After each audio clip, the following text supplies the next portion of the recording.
Lumipad sa Roma ang mga bida ng seryeng A Secret in Prague.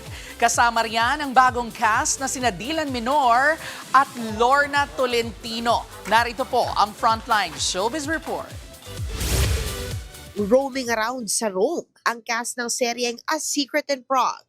Binahagi ng producer na si Ranbel Rufino sa Instagram ang kanyang selfie sa Italy kasama ang one and only na si Mikoy Di Pinagpala aka Enrique Hill. Sa isa namang groupie, present si Agent Alex played by Kim Domingo. Pero teka, spotted din sa photo ang heartthrob na si Dylan Minor. Kamakailan lang, inanunsyo ni Dylan ang kanyang papel sa serye bilang si Ramboy. Ramboy sa Rome? Pero wait, meron pa. Nasa Roma rin ang nag-iisang si Lorna dahil back in the game ang premyadong aktres matapos ang kanyang training bilang Philippine Navy Reservist. Grabe, LT!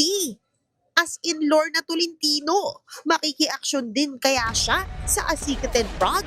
Abangan yan sa Todomax Primetime 5, 9:30 p.m. dito lang sa TV5. Nagbabalita mula sa Frontline, MJ Marcori, News 5.